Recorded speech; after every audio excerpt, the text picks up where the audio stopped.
ရင်ဆုံးနေနဲ့ VPN ချလိုက်ပါ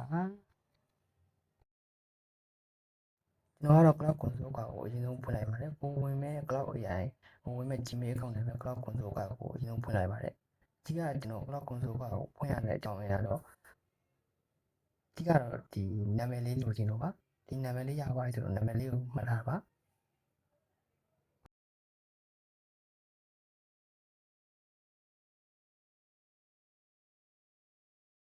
Cloud AI ကိုကျွန်တော်တို့အနေနဲ့ website ကနေဖွင့်လို့ရတယ်လို့ဖုန်း app ကနေပြီးတော့လည်းဖွင့်လို့ရပါတယ်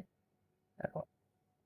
ဒါကိုကျွန်တော်အနေနဲ့တော့ဒီမှာဖုန်း app ကနေဖွင့်နည်းကိုဒီမှာပြပေးမယ်နော် Google account နဲ့ပဲဖြစ်ဖြစ်Gmail နဲ့ပဲဖြစ်ဖြစ်ကြနဲ့ sign in လုပ်လို့ရပါတယ်အဲဒီက Google account နဲ့လုပ်တာတော့ပိုလွယ်ပါတယ်ကိုကြကိုရွေးပြီးတော့လုပ်ပါနော်လိုအပ်တဲ့ agreement လေးတွေနှိပ်ပါနော်နာမည်ကတော့ကိုကအရှိမ console account ဖွင့်ရတယ်ဆိုလို့အဲဒီ console account မှာပါတဲ့နာမည်ကိုထည့်ပါ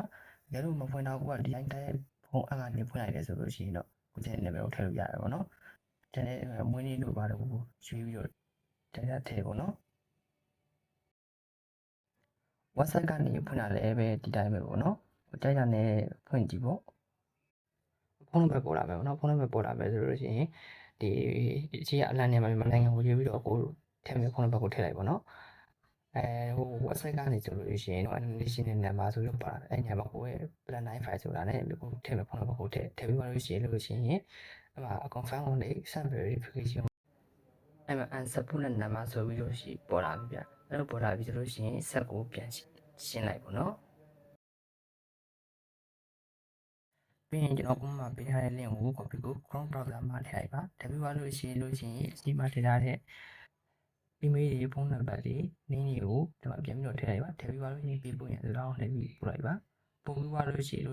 တော့သူ့နေနဲ့တစ်ခါလေးရလို့ရှိရင်သုံးလို့ရတာက5-6နာရီဒီမှာသုံးလို့ရမယ်ဒါမှမဟုတ်အများဆုံးက100-200ရက်ထိကြာမယ်လို့ပြောတယ်ပေါ့နော်အဲဒီပြီးသွားပြီဆိုလို့ရှိရင်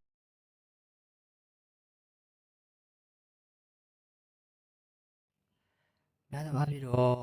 5-6နာရီကြာသွားလို့ရှိရင်ပေါ့နော် Google AI account ကနေပြီးတော့အဲဒီ Cloud AI version ကို website ကနေဝင်ပြီးတော့အရင်ဆုံးသုံးကြည့်ပါပေါ့နော်ဒီ100ရက်တင်းမှာဝင်ပြီးတော့သုံးကြည့်ပါအဲ့လိုများသောအားဖြင့်တော့အဲဒီ account က5-6နာရီကြာလို့ရှိရင်ပွင့်လာရတယ်ပေါ့ဒါပေမဲ့100ရက်တင်းမှာသုံးကြည့်ပါ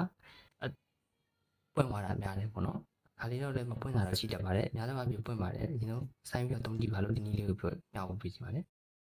ဝါကျွန်တော်ကတော့ပွင့်သွားခဲ့တယ်ပေါ့နော်